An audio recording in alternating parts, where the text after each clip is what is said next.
एक अनूठी यात्रा पर हम निकलते हैं।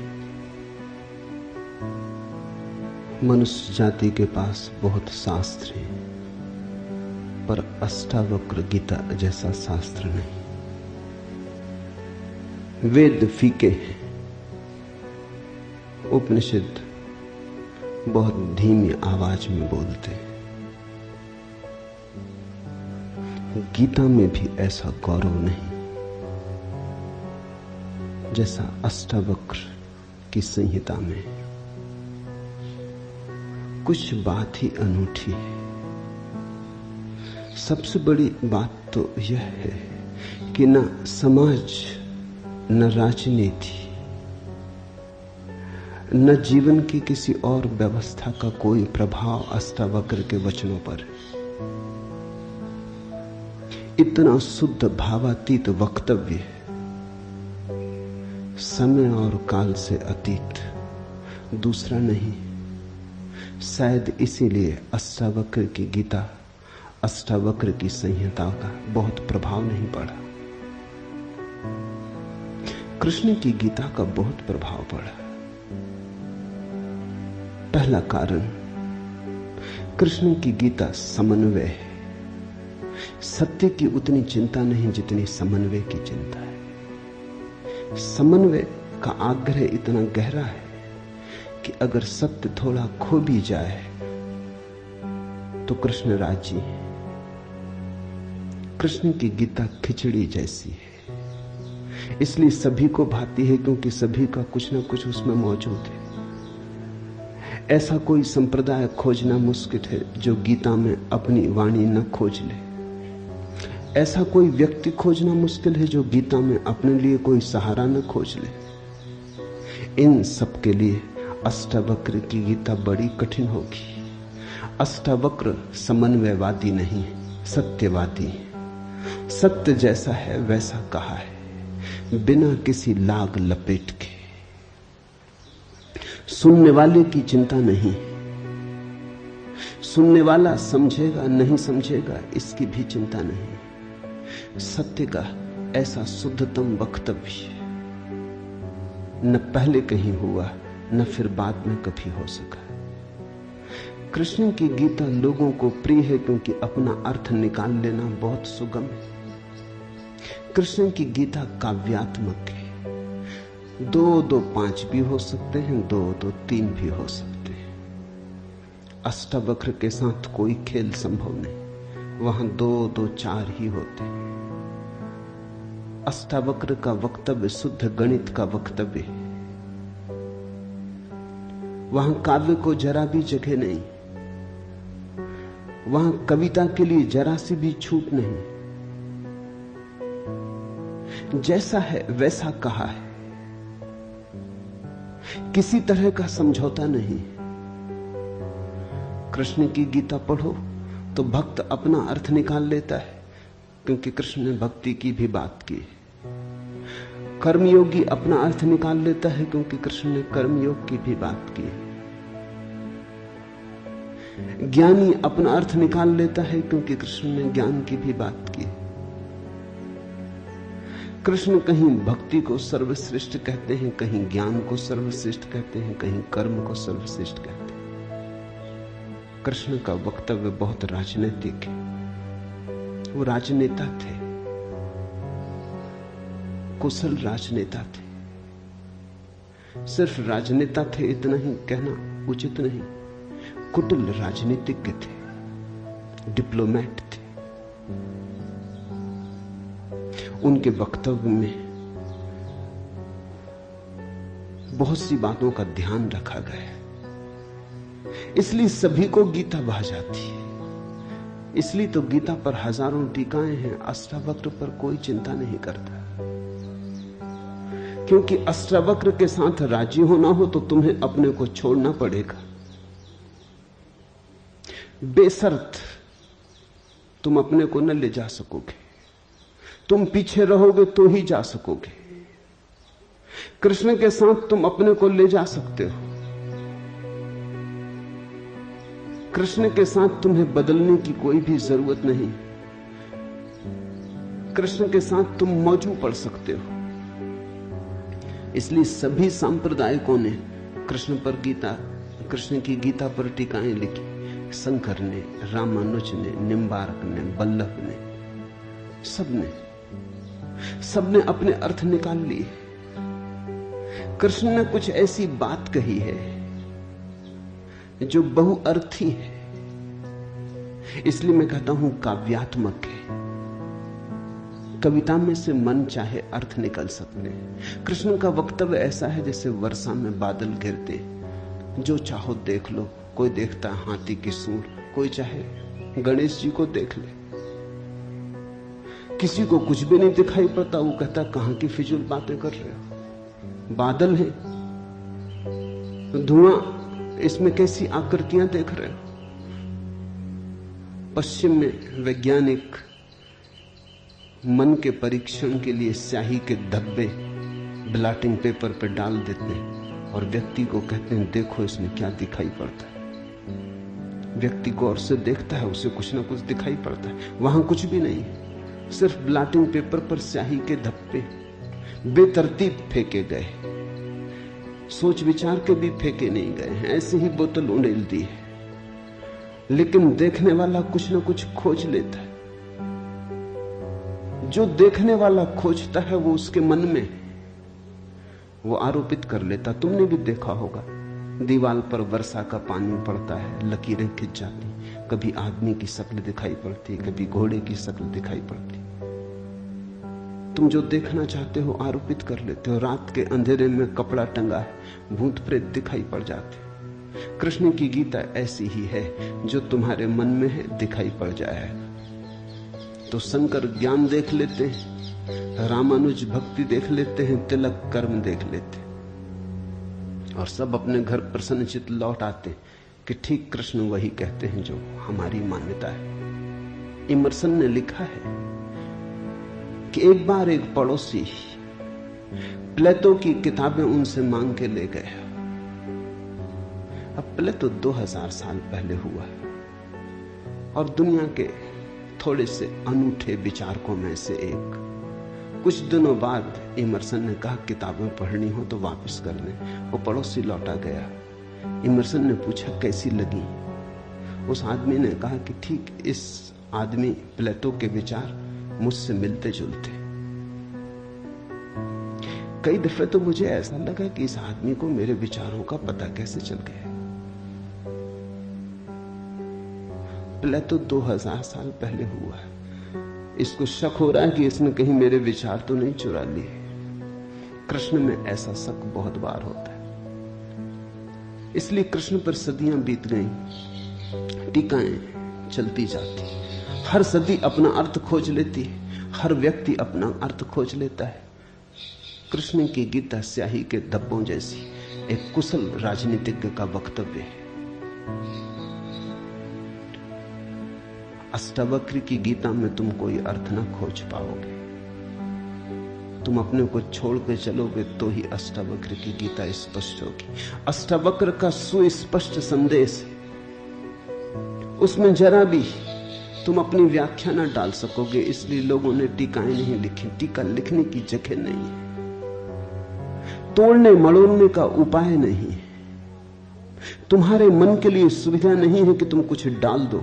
अष्टावक्र ने इस तरह से वक्तव्य दिया है कि सदियां बीत गई, उस वक्तव्य में कोई कुछ जोड़ नहीं पाया, घटा नहीं पाया। बहुत कठिन है ऐसा वक्तव्य देना। शब्द के साथ ऐसी कुशलता बड़ी कठिन है। इसलिए मैं कहता हूं एक अनूठी यात्रा तुम शुरू कर रहे हो। अष्टावक्र में राजनीतिज्ञों की कोई उत्सुकता नहीं, न तिलक की, न अरविंद की, न गांधी की, न विनोबा की, किसी की कोई उत्सुकता नहीं, क्योंकि तुम अपना खेल न खेल पाओगे। तिलक को उकसाना है देशभक्ति, उठाना है कर्म का ज्वार। कृष्ण की गीता सहयोगी बन जाती। कृष्ण हर किसी को कंधा देने को तैयार है। कोई भी चला लो गोली उनके कंधे पर रख के, वो राजी।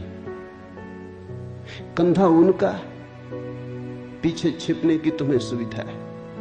और उनके पीछे से गोली चलाओ तो गोली भी बहुमूल्य मालूम पड़ती। अष्टावक्र किसी को कंधे पे हाथ भी नहीं रखने देते।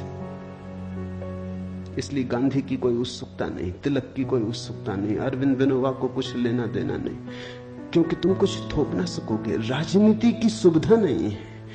अष्टावक्र राजनीतिक पुरुष नहीं। ये पहली बात ख्याल में रख लेनी जरूरी है।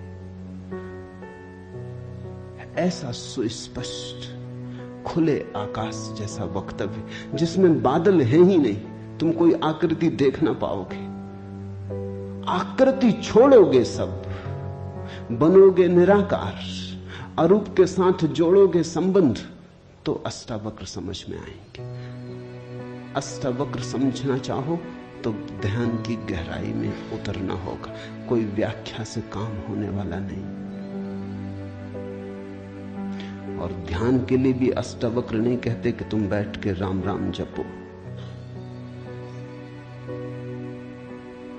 अष्टावक्र कहते हैं तुम कुछ भी करो वो ध्यान ना होगा। करता जहां है वहां ध्यान कैसा? जब तक करना है तब तक भ्रांति है। जब तक करने वाला मौजूद है तब तक अहंकार मौजूद है। अष्टावक्र कहते हैं साक्षी हो जाना है ध्यान। जहां करता छूट जाता तुम सिर्फ देखने वाले रह जाते। दृष्टा मात्र, दृष्टा मात्र हो जाने में ही दर्शन, दृष्टा मात्र हो जाने में ही ध्यान, दृष्टा मात्र हो जाने में ही ज्ञान है। इसके पहले कि हम सूत्र में उतरे, अष्टावक्र के संबंध में कुछ बातें समझ लेनी जरूरी है। ज्यादा पता नहीं, क्योंकि न तो वे सामाजिक पुरुष थे न राजनीतिक, तो इतिहास में कोई उल्लेख नहीं। बस थोड़ी सी घटनाएं ज्ञात हैं, वो भी बड़ी अजीब, भरोसा करने योग्य नहीं, लेकिन समझोगे तो बड़े गहरे अर्थ खुलेंगे। पहली घटना अष्टावक्र पैदा हुए उसके पहले की, पीछे का तो कुछ पता नहीं। गर्भ की घटना। पिता बड़े पंडित, अष्टावक्र मां के गर्भ में। पिता रोज वेद का पाठ करते और अष्टावक्र गर्भ में सुनते। एक दिन अचानक गर्भ से आवाज आती कि रुको भी, ये सब बकवास है। ज्ञान इसमें कुछ भी नहीं, बस शब्दों का संग्रह। शास्त्र में ज्ञान कहां? ज्ञान स्वयं में है। शब्द में सत्य कहां? सत्य स्वयं में।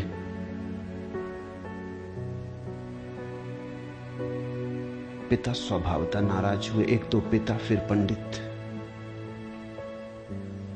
और गर्भ में छिपा हुआ बेटा इस तरह की बात कहे, अभी पैदा भी नहीं हुआ। क्रोध में आ गए, आग बबूला हो गए। पिता का अहंकार चोट खा गया। फिर पंडित का अहंकार। बड़े पंडित थे, बड़े विवादी थे, शास्त्रार्थी थे। क्रोध में अभिशाप दे दिया कि जब पैदा होगा तो 8 अंगों से टेढ़ा होगा, इसलिए नाम अष्टावक्र। 8 जगह से कुबड़े पैदा हुए, 8 जगह से ऊंट की भांति इर्छे तिरछे। पिता ने क्रोध में शरीर को विक्षत कर दिया। ऐसी और भी कथाएं हैं। कहते हैं बुद्ध जब पैदा हुए तो खड़े खड़े पैदा हुए। मां खड़ी थी वृक्ष के तले, खड़े खड़े मां खड़ी थी, खड़े खड़े पैदा हुए। जमीन पर गिरे नहीं कि चले, 7 कदम चले। 8वें कदम पर रुककर 4 आर्य सत्यों की घोषणा की कि जीवन दुख है। अभी 7 कदम ही चले हैं पृथ्वी पर कि जीवन दुख है। कि दुख से मुक्त होने की संभावना है, कि दुख मुक्ति का उपाय है, कि दुख मुक्ति की अवस्था है, निर्वाण की अवस्था है। लाओत्सु के संबंध में कथा है कि लाओत्सु बूढ़े पैदा हुए, 80 वर्ष के पैदा हुए, 80 वर्ष तक गर्भ में ही रहे। कुछ करने की चाह ही न थी तो गर्भ से निकलने की चाह भी न हुई, कोई वासना ही न थी तो संसार में आने की भी वासना न हुई। जब पैदा हुए तो सफेद बाल थे, 80 वर्ष के बूढ़े थे।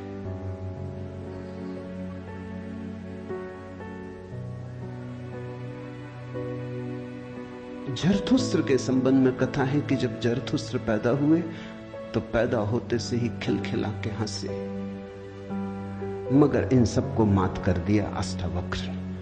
ये तो पैदा होने की बात है। अष्टावक्र ने अपना पूरा वक्तव्य दे दिया पैदा होने के पहले। ये कथाएं महत्वपूर्ण हैं। इन कथाओं में इन व्यक्तियों के जीवन की सारी सार संपदा है, निचोड़ है। बुद्ध ने जो जीवन भर में कहा उसका निचोड़। बुद्ध ने अष्टांगिक मार्ग का उपदेश दिया तो 7 कदम चले, 8वें पर रुक गए। 8 अंग है कुल। पहुंचने की अंतिम अवस्था है सम्यक समाधि। उस समाधि की अवस्था में ही पता चलता है जीवन के पूरे सत्य का। वो 4 आर्य सत्यों की घोषणा करती। लाओत्सु बूढ़ा पैदा हुआ। लोगों को 80 साल लगते हैं, तब भी ऐसी समझ नहीं आ पाती। बूढ़े होकर भी लोग बुद्धिमान कहां हो पाते। बूढ़ा होना और बुद्धिमान होना पर्यायवाची तो नहीं। बाल तो धूप में भी पकाए जा सकते हैं। लाओत्सु की कथा इतना ही कहती है कि अगर जीवन में त्वरा हो, तीव्रता हो, तो जो 80 साल में घटता है वो एक क्षण में घट सकता है। प्रज्ञा की तीव्रता हो तो एक क्षण में घट सकता है। बुद्धि मलिन हो तो 80 साल में भी कहां घटता है। जरथुस्त्र जन्म के साथ ही हंसे। जरथुस्त्र का धर्म अकेला धर्म है दुनिया में जिसको हंसता हुआ धर्म कह सकते। अति पार्थिव पृथ्वी का धर्म। इसलिए तो पारसी दूसरे धार्मिकों को धार्मिक नहीं मालूम होते, नाचते गाते प्रसन्न। जरथुस्त्र का धर्म हंसता हुआ धर्म, जीवन के स्वीकार का धर्म, निषेध नहीं, त्याग नहीं है। तुमने कोई पारसी साधु देखा? नंग धड़ंग खड़ा हो जाए, छोड़ दे, धूप में खड़ा हो जाए, धूनी रमा के बैठ जाए। नहीं, पारसी धर्म में जीवन को सताने, कष्ट देने की कोई व्यवस्था नहीं। जरथुस्त्र का सारा संदेश यही है कि जब हंसते हुए परमात्मा को पाया जा सकता है तो रोते हुए क्यों पाना। जब नाचते हुए पहुंच सकते हैं उस मंदिर तक तो नाहक कांटे क्यों बोने। जब फूलों के साथ जाना हो सकता है तो ये दुखवाद क्यों। इसलिए ठीक है, प्रतीक ठीक है कि जरथुस्त्र पैदा होते हंसे। इन कथाओं में इतिहास मत खोजना, ऐसा हुआ है ऐसा नहीं है। लेकिन इन कथाओं में एक बड़ा गहरा अर्थ है। तुम्हारे पास एक बीज पड़ा है। जब तुम बीज को देखते हो तो इससे पैदा होने वाले फूल की कोई भी तो खबर नहीं मिलती। ये क्या हो सकता है इसकी भनक भी तो नहीं आती। ये कमल बनेगा, खिलेगा, जल में रहेगा और जल से अछूता रहेगा, सूरज की किरणों पर नाचेगा और सूरज भी ईर्ष्यालु होगा इसके सौंदर्य से, इसकी कोमलता से। इसके अपूर्व गरिमा, इसके प्रसाद से इसकी सुगंध आकाश में उड़ेगी। ये बीज को देखकर तो पता भी नहीं चलता। बीज को तो देख के इसकी कोई कल्पना भी नहीं कर सकता, अनुमान भी नहीं कर सकता। लेकिन एक दिन ये घटता है। तो दो तरह से हम सोच सकते हैं। या तो हम बीज को पकड़ लें जोर से और हम कहें जो बीज में दिखाई नहीं पड़ा वो कमल में भी घट नहीं सकता। ये भ्रम है, ये धोखा है, ये झूठ है। जिनको हम तर्कनिष्ठ कहते हैं, संदेहशील कहते हैं, उनका यही आधार है। वो कहते हैं जो बीज में नहीं दिखाई पड़ा वो फूल में हो नहीं सकता, कहीं भ्रांति हो रही है। इसलिए संदेहशील व्यक्ति बुद्ध को मान नहीं पाता, महावीर को स्वीकार नहीं कर पाता, जीसस को अंगीकार नहीं कर पाता, क्योंकि वो कहते हैं हमने जाना इनको। जीसस अपने गांव में आए, बड़े हैरान हुए, गांव के लोगों ने कोई चिंता ही न की। जीसस का वक्तव्य है कि पैगंबर की अपने गांव में पूजा नहीं होती। कारण क्या रहा होगा? क्यों नहीं होती गांव में पूजा पैगंबर की? गांव के लोगों ने बचपन से देखा, बड़े ही जोसेफ का लड़का है, लकड़ियां ढोते देखा, रिंदा चलाते देखा, लकड़ियां चीरते देखा, पसीने से लथपथ देखा, सड़कों पे खेलते देखा, झगड़ते देखा। गांव के लोग इसे बचपन से जानते हैं, बीज की तरह देखा।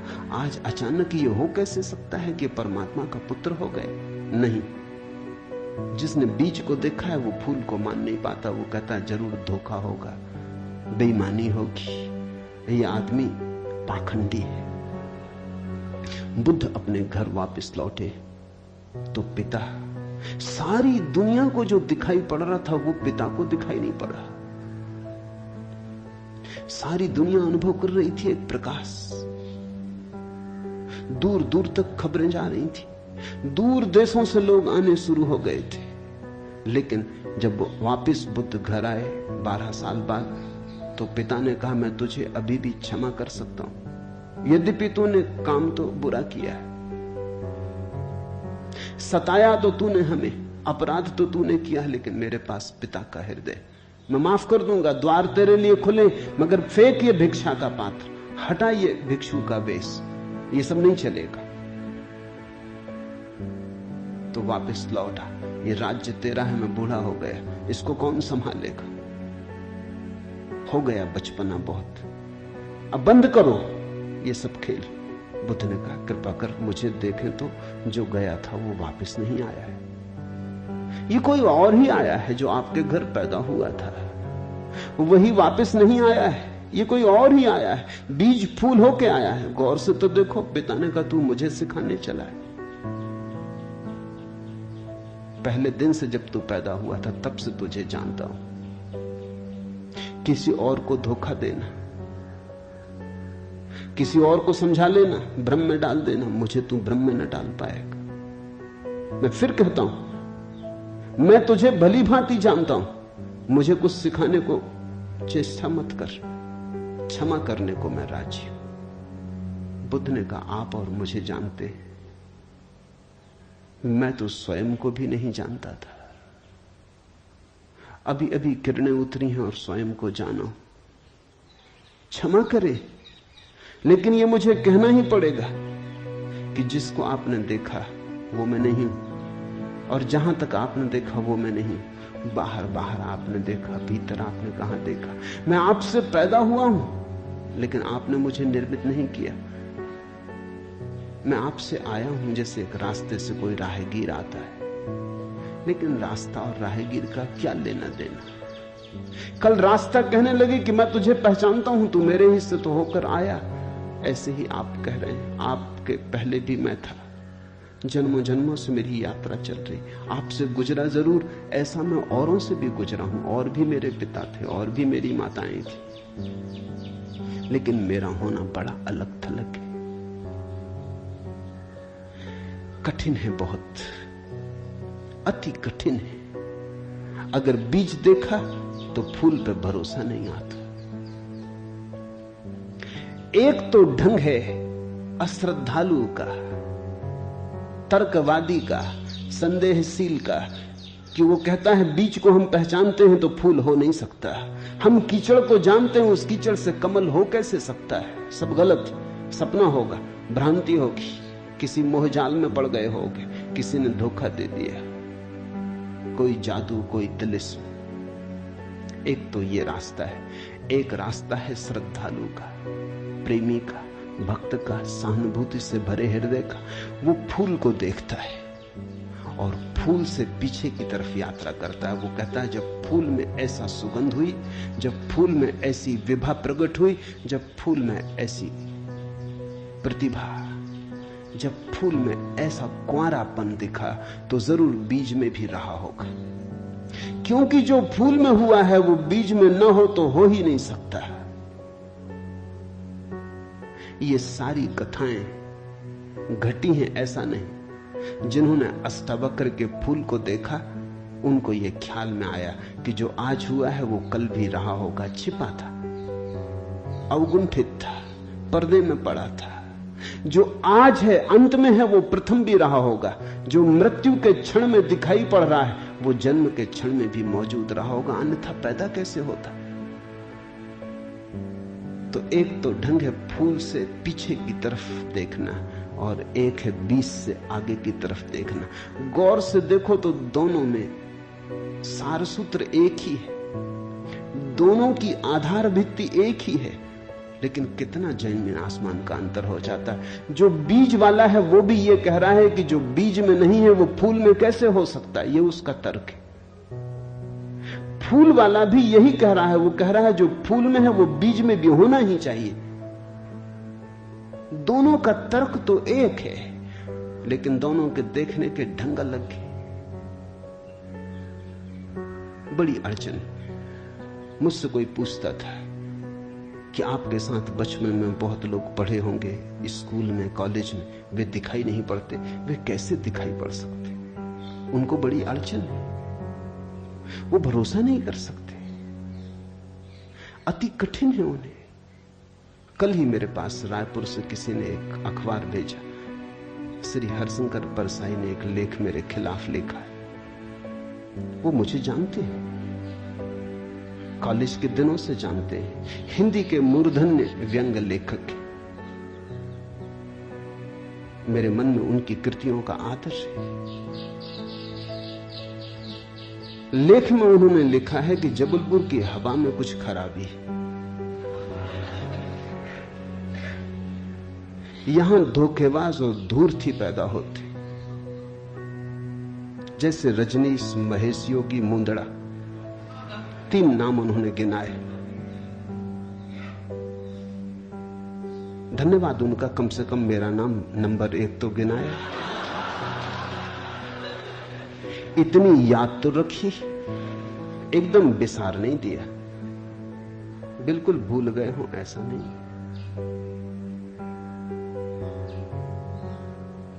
लेकिन अड़चन स्वाभाविक है, सीधी साफ है, मैं उनकी बात समझ सकता हूं।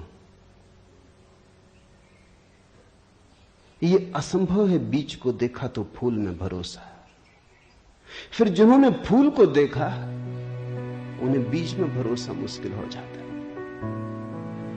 तो सभी महापुरुषों की जीवन कथाएं 2 ढंग से लिखी जाती हैं। जो उनके विपरीत हैं वो बचपन से यात्रा शुरू करते हैं, जो उनके पक्ष में है वो अंत से यात्रा शुरू करते हैं और बचपन की तरफ जाते हैं। दोनों एक अर्थ में सही है, लेकिन जो बचपन से यात्रा करके अंत की तरफ जाते हैं वो वंचित रह जाते हैं। उनका सही होना उनके लिए आत्मघाती है। जो अंत से यात्रा करते हैं और पीछे की तरफ जाते हैं वो धन्यभागी है, क्योंकि बहुत कुछ उन्हें अनायास मिल जाता है जो कि पहले तर्कवादियों को नहीं मिल पाता। अब न केवल मैं गलत मालूम होता हूं, मेरे कारण जबलपुर तक की हवा उनको गलत मालूम होती। कुछ भूल हवा पानी में होनी चाहिए। यदि मैं उनको कहना चाहूंगा जबलपुर को कोई हक नहीं है मेरे संबंध में, हवा पानी को अच्छा या खराब तय करने का। जबलपुर से मेरा कोई बहुत नाता नहीं, थोड़े दिन वहां था। महेश योगी भी थोड़े दिन वहां थे, उनका भी कोई नाता नहीं। हम दोनों का नाता किसी और जगह से है। उस जगह के लोग इतने सोए हैं कि उन्हें अभी खबर ही नहीं। महेश योगी और मेरा जन्म पास ही पास हुआ, दोनों गाडरवाड़ा के आसपास पैदा हुए। उनका जन्म चिचली में हुआ, मेरा जन्म कुचवाड़े में हुआ। अगर हवा पानी खराब है तो वहां का होगा। इसका दुख गाडरवाड़ा को होना चाहिए, कभी होगा, या सुख। जबलपुर को इसमें बीच में आना नहीं चाहिए। लेकिन मन कैसे तर्क रचता है। अब जो अष्टावक्र की कथा को देखेगा वो सुनते से ही कह देगा गलत, असंभव। ये तो कथा जिन्होंने लिखी है उनको भी पता है कि कहीं कोई गर्व से बोलता है। वो तो केवल इतना कह रहे हैं कि जो आखिर में प्रकट हुआ वो गर्भ में मौजूद रहा होगा। जो वाणी आखिर में खिली वो किसी न किसी गहरे तल पर गर्भ में भी मौजूद रही होगी, अन्यथा खिलती कहां से, आती कहां से?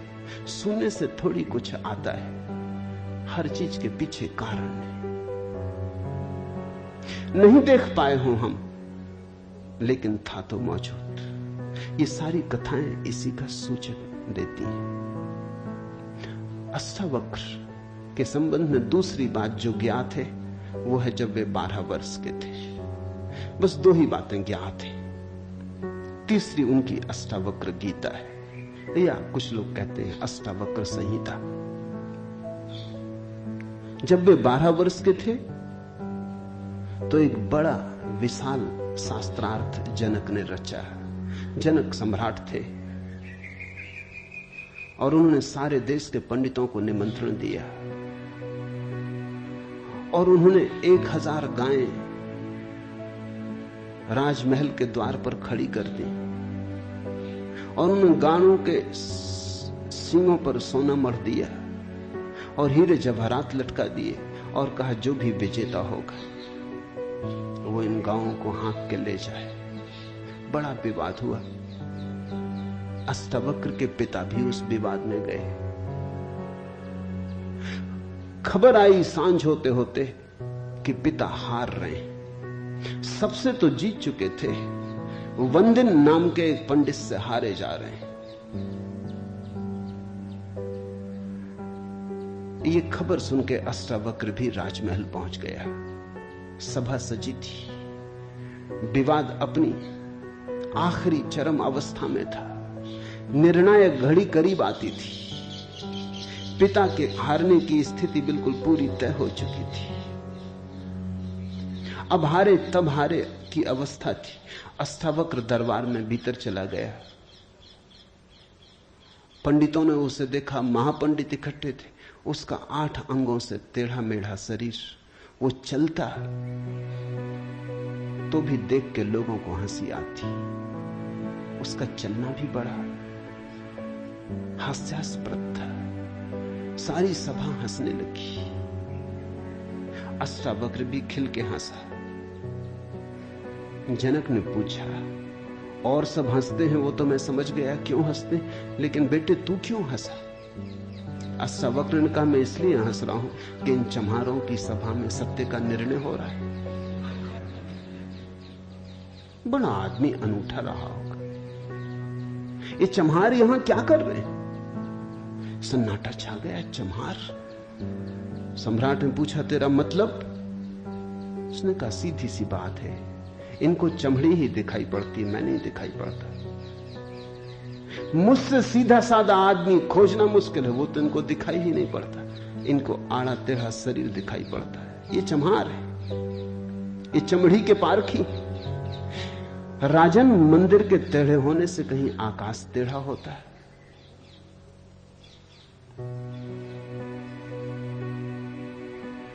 घड़े के फूटे होने से कहीं आकाश फूटता है?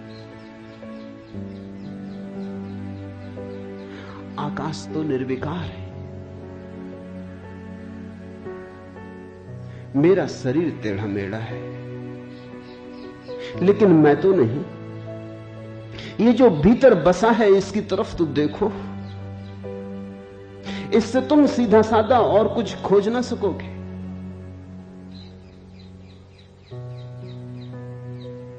ये बड़ी चौंकाने वाली घोषणा थी। सन्नाटा छा गया होगा।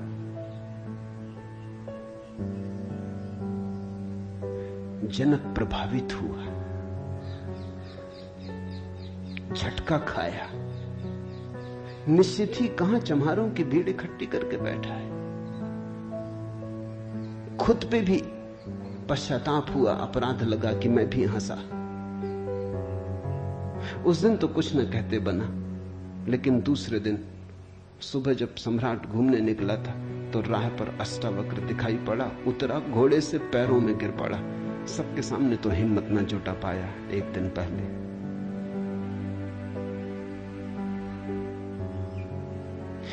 दिन पहले तो कहा था, बेटे तू क्यों हंसता है? 12 साल का लड़का था। उम्र तौली थी, आज उम्र नहीं तौली। आज घोड़े से उतर गया, पैर पर गिर पड़ा, साष्टांग दंडवत, और कहा, पधारे राजमहल, मेरी जिज्ञासाओं का समाधान करें। हे प्रभु, आए मेरे घर। बात मेरी समझ में आ गई। रात भर मैं सो ना सका। ठीक ही कहा, शरीर को ही जो पहचानते हैं उनकी पहचान गहरी कहां। आत्मा के संबंध में विवाद कर रहे हैं और अभी भी शरीर में रस और विरस पैदा होता है, घृणा, आकर्षण पैदा होता है। मर्त्य को देख रहे हैं, अमृत की चर्चा करते हैं। धन्य भाग मेरे कि आप आए और मुझे चौंकाया, मेरी नींद तोड़ दी। अब पधारो। राजमहल में उसने बड़ी सजावट कर रखी थी। स्वर्ण सिंहासन पर बिठाया था इस 12 साल के अष्टावक्र को और उससे जिज्ञासा की। पहला सूत्र जनक की जिज्ञासा है। जनक ने पूछा है, अष्टावक्र ने समझाया है। इससे ज्यादा अष्टावक्र के संबंध में और कुछ पता नहीं है, और कुछ पता होने की जरूरत भी नहीं। काफी है, इतना बहुत है। हीरे बहुत होते भी नहीं, कंकड़ पत्थर ही बहुत होते हैं। हीरा एक भी काफी होता है। ये 2 छोटी सी घटनाएं हैं। एक तो जन्म के पहले की गर्भ से आवाज और घोषणा कि क्या पागलपन में पड़े हो, शास्त्र में उलझे हो, शब्द में उलझे हो, जागो।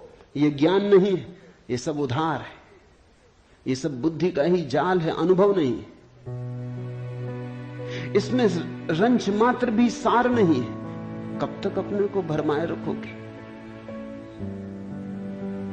और दूसरी घटना, राजमहल में हंसना पंडितों का और कहना अष्टावक्र का कि जीवन में देखने की 2 दृष्टियां हैं, एक आत्मदृष्टि, एक चर्म दृष्टि। चम्हार चमड़ी को देखता है, प्रज्ञावान आत्मा को देखता है। तुमने गौर किया?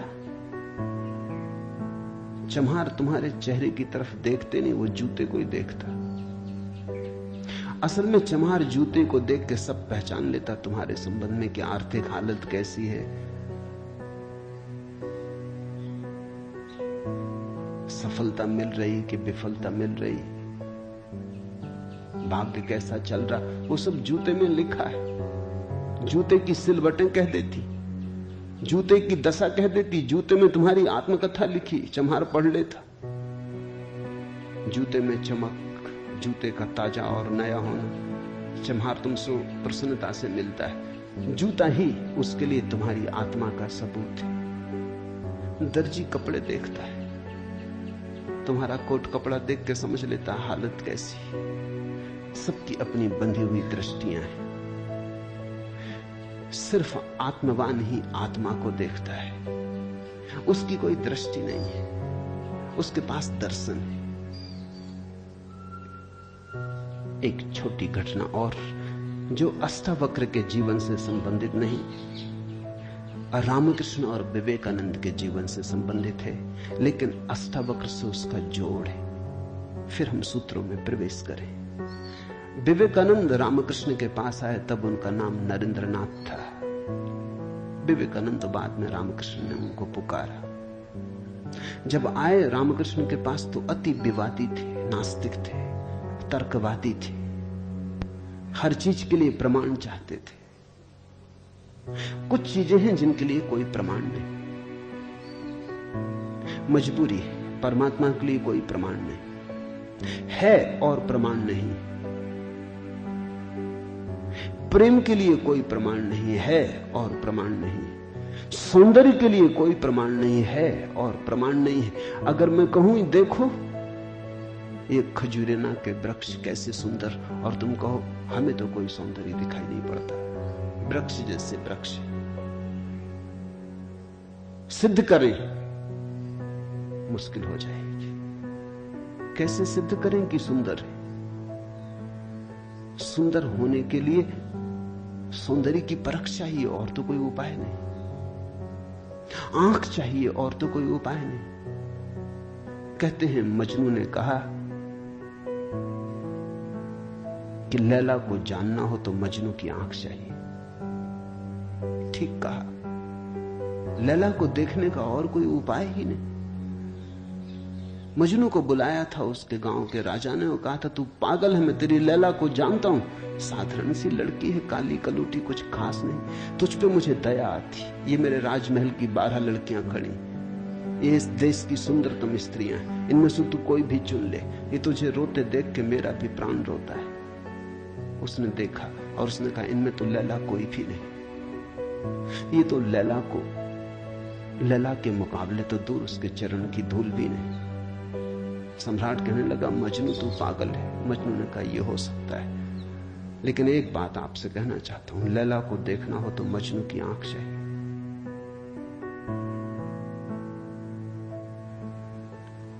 ठीक कहा मजनू ने, अगर वृक्षों के सौंदर्य को देखना हो तो कला की आंख चाहिए और कोई प्रमाण नहीं।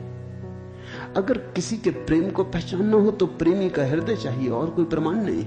और परमात्मा तो इस जगत के सारे सौंदर्य और सारे प्रेम और सारे सत्य का इकट्ठा नाम है। उसके लिए तो ऐसा निर्विकार चित्त चाहिए, ऐसा साक्षी भाव चाहिए जहां कोई शब्द न रह जाए, कोई विचार न रह जाए, कोई तरंग न उठे, वहां कोई धूल न रह जाए, मन की और चित्त का दर्पण परिपूर्ण शुद्ध हो।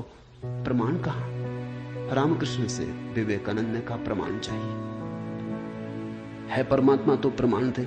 और विवेकानंद को देखा रामकृष्ण ने, बड़ी थी संभावना इस युवक की, बड़ी थी यात्रा इसके भविष्य की, बहुत कुछ होने को पड़ा था इसके भीतर, बड़ा खजाना था उससे ये अपरिचित है। रामकृष्ण ने देखा, इस युवक के पिछले जन्मों में झांका, ये बड़ी संपदा, बड़े पुण्य की संपदा लेकर आ रहा है। ये ऐसे ही तर्क में दबा न रह जाए, कराए उठा होगा पीड़ा और करुणा से रामकृष्ण का हृदय। उन्होंने कहा छोड़, प्रमाण वगैरह बाद में सोच लेंगे, मैं जरा बूढ़ा हुआ, मुझे पढ़ने में अड़चन होती, तू अभी जवान, तेरी आंख अभी तेज, ये किताब पढ़ी, इसे तू पढ़। वो थी अष्टावक्र गीता, जरा मुझे सुना दे। कहते हैं विवेकानंद को इसमें तो कुछ अड़चन न मालूम पड़ी, ये आदमी कुछ ऐसी तो कोई खास बात नहीं मांग रहा है। 2-4 सूत्र पढ़े और एक घबराहट और रोआ रोआ कपने लगा। और विवेकानंद ने कहा मुझसे नहीं पढ़ा जाता। रामकृष्ण ने कहा पढ़ भी, इसमें हर्ज क्या है, तेरा क्या बिगाड़ लेगी ये किताब, तू जवान है अभी, तेरी आंख अभी ताजी, और मैं बूढ़ा हुआ, मुझे पढ़ने में दिक्कत होती, और ये किताब मुझे पढ़नी तो तू पढ़ के सुना दे। कहते उस किताब को सुनाते सुनाते ही विवेकानंद डूब गए। रामकृष्ण ने देखा इस व्यक्ति के भीतर बड़ी संभावना है, बड़ी शुद्ध संभावना है। जैसी एक बोधिसत्व की होती, जो कभी न कभी बुद्ध होना जिसका निर्णय थे, आज नहीं कल भटके कितना ही बुद्धत्व जिसके पास चला आ रहा है। क्यों अष्टावक्र की गीता रामकृष्ण ने कही कि तू पढ़ के मुझे सुनाते, क्योंकि इससे ज्यादा शुद्धतम वक्तव्य और कोई नहीं। ये शब्द भी अगर तुम्हारे भीतर पहुंच जाएं तो तुम्हारी सोई हुई आत्मा को जगाने लगेंगे। ये शब्द तुम्हें तरंगायित करेंगे, ये शब्द तुम्हें आह्लादित करेंगे, ये शब्द तुम्हें झकझोरेंगे। इन शब्दों के साथ क्रांति घटित हो सकती है। अष्टावक्र की गीता को मैंने यूं ही नहीं चुना है, और जल्दी नहीं चुना, बहुत देर करके चुना है, सोच विचार के। दिन थे जब मैं कृष्ण की गीता पर बोला, क्योंकि भीड़ भाड़ मेरे पास थी। भीड़ भाड़ के लिए अष्टावक्र गीता का कोई अर्थ न था। बड़ी चेष्टा करके भीड़ भाड़ से छुटकारा पाया है। अब तो थोड़े से विवेकानंद यहां हैं, अब तो उनसे बात करनी है जिनकी बड़ी संभावना है। उन थोड़े से लोगों के साथ मेहनत करनी है जिनके साथ मेहनत का परिणाम हो सकता है। अब हीरे तराशने, कंकड़ पत्थरों पर यह छेनी खराब नहीं करनी, इसलिए चुनी है अष्टावक्र की गीता। तुम तैयार हुए हो इसलिए चुनी। पहला सूत्र, जनक ने कहा, हे प्रभु, पुरुष ज्ञान को कैसे प्राप्त होता है, और मुक्ति कैसे होगी, और वैराग्य कैसे प्राप्त होगा, यह मुझे कहिए। एतत् मम ब्रूहि प्रभु, मुझे समझाएं प्रभु। 12 साल के लड़के से सम्राट जनक का कहना है, प्रभु भगवान मुझे समझाएं। एतत् मम ब्रूहि, मुझे ना समझ को कुछ समझ दें, मुझे अज्ञानी को जगाएं। 3 प्रश्न पूछे। कथम ज्ञानम, कैसे होगा ज्ञान? साधारणता तो हम सोचेंगे कि यह भी कोई पूछने की बात है, किताबों में भरा पड़ा है। जनक भी जानता था किताबों में भरा पड़ा है वो ज्ञान नहीं, वो केवल ज्ञान की धूल है, राख है।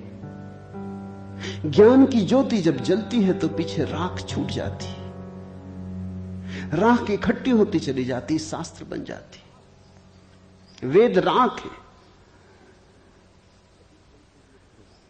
कभी जलते हुए अंगारे थे, ऋषियों ने उन्हें अपनी आत्मा में जलाया था, फिर राख रह गए। फिर राख संयोजित की जाती, संग्रहित की जाती, सुव्यवस्थित की जाती।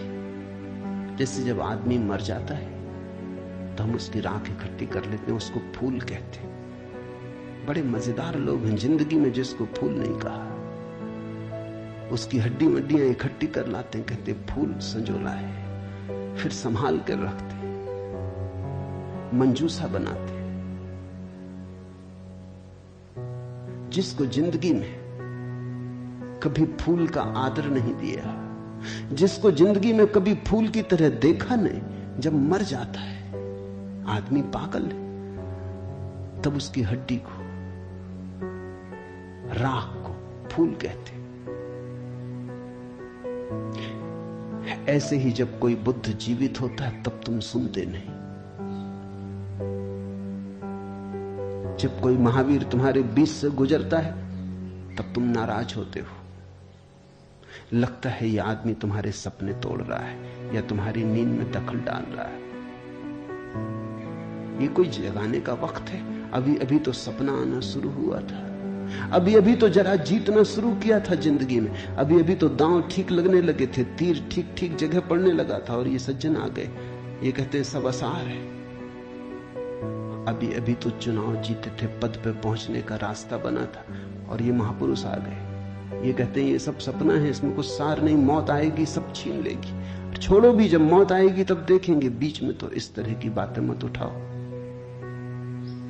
लेकिन जब महावीर मर जाते, बुद्ध मर जाते, तब उनकी राख को हम इकट्ठी कर लेते, फिर हम धम्मपद बनाते, वेद बनाते, फिर हम पूजा के फूल चढ़ाते। जनक भी जानता था कि शास्त्रों में सूचनाएं भरी पड़ी, लेकिन उसने पूछा कथम ज्ञानम, कैसे होगा ज्ञान? क्योंकि कितना ही जान लो ज्ञान तो होता ही नहीं। जानते जाओ, शास्त्र कंठस्थ कर लो, तोते बन जाओ, एक एक सूत्र याद हो जाए, पूरे वेद स्मृति में छप जाएं, फिर भी ज्ञान तो होता नहीं। कथम ज्ञानम, कैसे होता ज्ञान? कथम मुक्ति, मुक्ति कैसे होगी? क्योंकि जिसको तुम ज्ञान कहते हो वो तो बांध लेता उल्टे, मुक्त कहां करता। ज्ञान तो वही है जो मुक्त करे। जीसस ने कहा है सत्य वही है जो मुक्त करे। ज्ञान तो वही है जो मुक्त करे। ये ज्ञान की कसौटी है। पंडित मुक्त तो दिखाई नहीं पड़ता, बंधा दिखाई पड़ता है। मुक्ति की बातें करता है, मुक्त दिखाई नहीं पड़ता है। हजार बंधनों में बंधा हुआ मालूम पड़ता है। तुमने कभी गौर किया, तुम्हारे तथाकथित संत तुमसे भी ज्यादा बंधे हुए मालूम पड़ते। तुम शायद थोड़े बहुत मुक्त भी हो, तुम्हारे संत तुमसे भी ज्यादा बंधे, लकीर के फकीर हैं। न उठ सकते स्वतंत्रता से, न बैठ सकते स्वतंत्रता से, न जी सकते स्वतंत्रता से। कुछ दिनों पहले कुछ जैन साध्वियों की मेरे पास खबर आई कि वो मिलना चाहती, मगर श्रावक आने नहीं देते। ये भी बड़े मजे की बात है। साधु का अर्थ होता है जिसने फिक्र छोड़ी समाज की, जो चल पड़ा अरण्य की यात्रा पर, जिसने कहा अब न तुम्हारे आदर की मुझे जरूरत है, न सम्मान की। लेकिन साधु साध्वी कहते हैं श्रावक आने नहीं देते। वो कहते वहां भूल के मत जाना, वहां गए तो ये दरवाजा बंद। ये कोई साधुता हुई? ये तो परतंत्रता हुई, गुलामी हुई। ये तो बड़ी उल्टी बात हुई। ये तो ऐसा हुआ कि साधु श्रावक को बदले, उसकी जगह श्रावक साधु को बदल रहा है।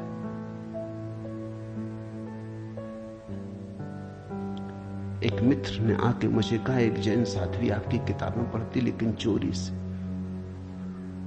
टेप भी सुनना चाहती लेकिन चोरी से, और अगर कभी किसी के सामने आपका नाम भी ले दो तो वो इस तरह हो जाती जैसे उसने कभी आपका नाम सुना ही नहीं। ये मुक्ति हुई। जनक ने पूछा कथम मुक्ति, कैसे होती मुक्ति, क्या है मुक्ति? उस ज्ञान को मुझे समझाएं जो मुक्त कर देता है। स्वतंत्रता मनुष्य की सबसे महत्वपूर्ण आकांक्षा है। सब पालो, लेकिन गुलामी अगर रही तो छिदती। सब मिल जाए, स्वतंत्रता ना मिले तो कुछ भी नहीं मिला। मनुष्य चाहता है खुला आकाश, कोई सीमा ना हो। वो मनुष्य की अंतरतम निगूढ़तम आकांक्षा है, जहां कोई सीमा ना हो, कोई बाधा ना हो। इसी को परमात्मा होने की आकांक्षा कहो, मोक्ष की आकांक्षा कहो। हमने ठीक शब्द चुना है, मोक्ष। दुनिया की किसी भाषा में ऐसा प्यारा शब्द नहीं। स्वर्ग, फिरदौस, इस तरह के शब्द हैं, लेकिन उन शब्दों में मोक्ष की कोई धुन नहीं है। मोक्ष का संगीत ही अनूठा है। उसका अर्थ ही केवल इतना है, ऐसी परम स्वतंत्रता जिस पर कोई बाधा नहीं है। स्वतंत्रता इतनी शुद्ध कि जिस पे कोई सीमा नहीं। पूछा जनक ने कैसे होगी मुक्ति और कैसे होगा वैराग्य? हे प्रभु मुझे समझाकर कहिए। अष्टावक्र ने गौर से देखा होगा जनक की तरफ, क्योंकि गुरु के लिए वही पहला काम है कि जब कोई जिज्ञासा करे तो वो गौर से देखे जिज्ञासा किस स्रोत से आती, पूछने वाले ने क्यों पूछा है। उत्तर तो तभी सार्थक हो सकता है जब प्रश्न क्यों किया गया है वो समझ में आ जाए, वो साफ हो जाए। ध्यान रखना, सद्ज्ञान को उपलब्ध व्यक्ति, सद्गुरु तुम्हारे प्रश्न का उत्तर नहीं देता, तुम्हें उत्तर देता है। तुम क्या पूछते हो इसकी फिक्र कम है, तुमने क्यों पूछा है, तुम्हारे पूछने के पीछे अंतर चेतन में छिपा हुआ जाल क्या है, तुम्हारे प्रश्नों की आड़ में वस्तुतः कौन सी आकांक्षा छिपी है।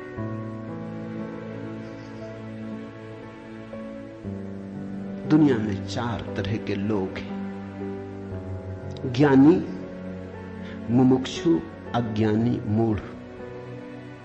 और दुनिया में 4 ही तरह की जिज्ञासाएं होती।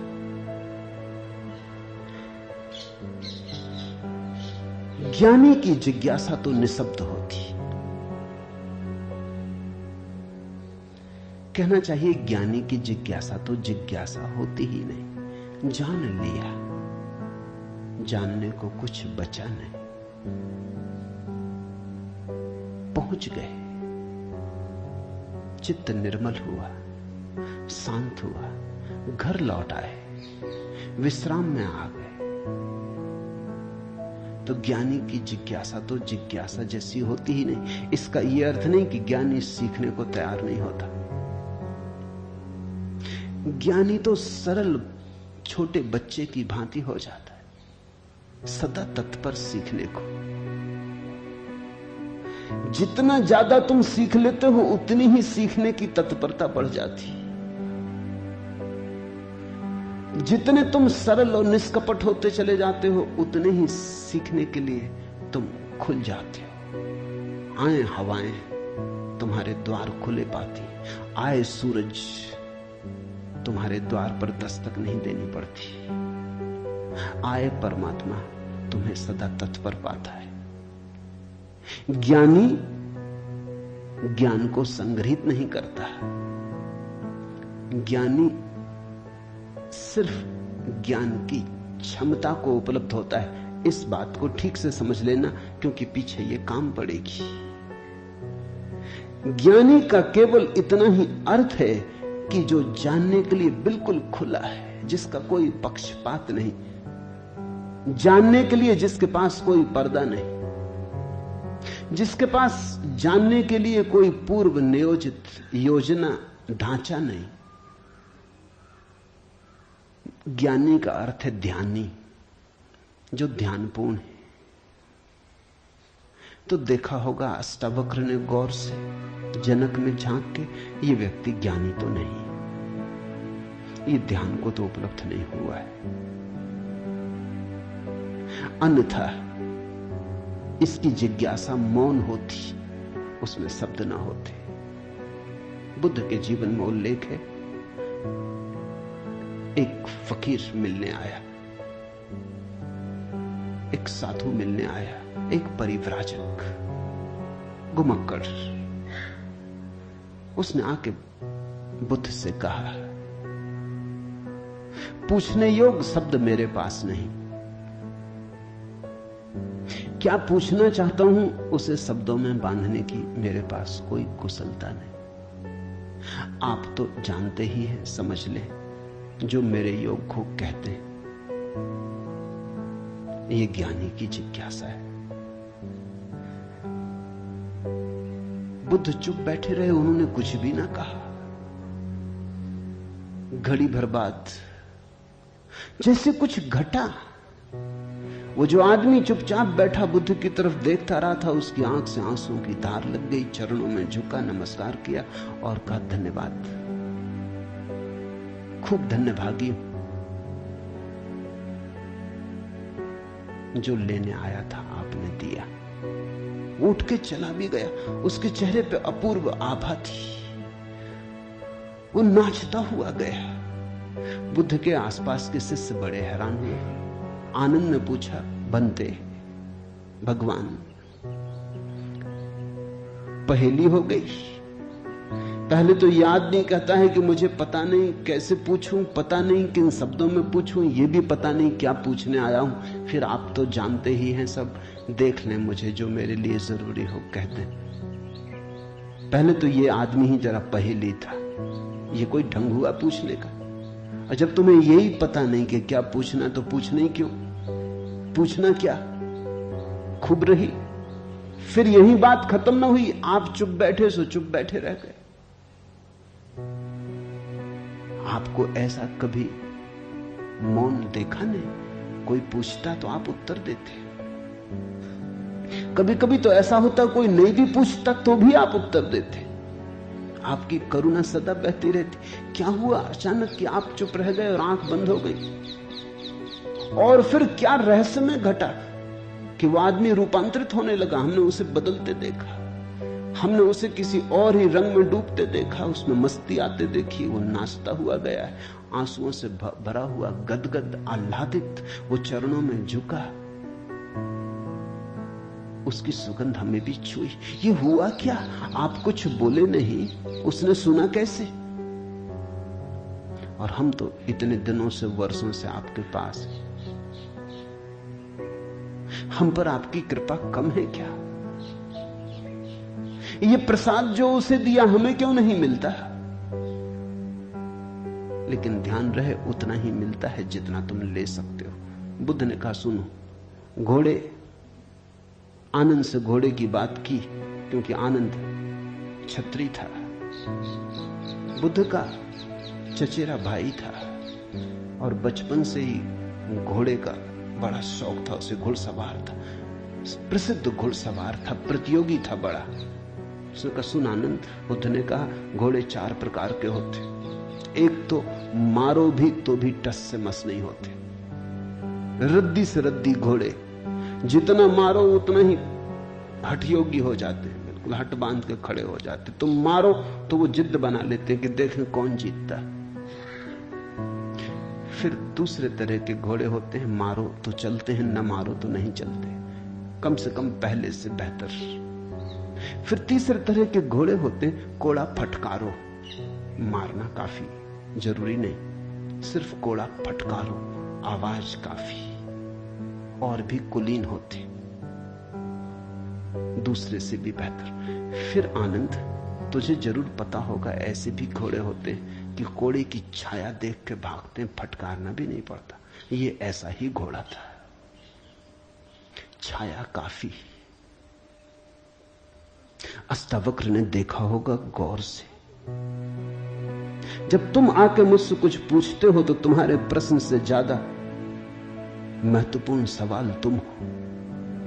कभी कभी तुम्हें भी ऐसा लगता होगा कि तुमने जो नहीं पूछा था वो मैंने उत्तर दिया है, और कभी कभी तुम्हें ऐसा भी लगता होगा कि शायद मैं टाल गया तुम्हारे प्रश्न को, बचाव कर गया, कुछ और उत्तर दे गया हूं। लेकिन सदा तुम्हारी भीतरी जरूरत ज्यादा महत्वपूर्ण। तुम क्या पूछते हो ये उतना महत्वपूर्ण नहीं, क्योंकि तुम्हें खुद ही ठीक पता नहीं तुम क्या पूछते हो, क्यों पूछते हो। उत्तर वही दिया जाता है जिसकी तुम्हें जरूरत थी। तुम्हारे पूछने से कुछ तय नहीं होता।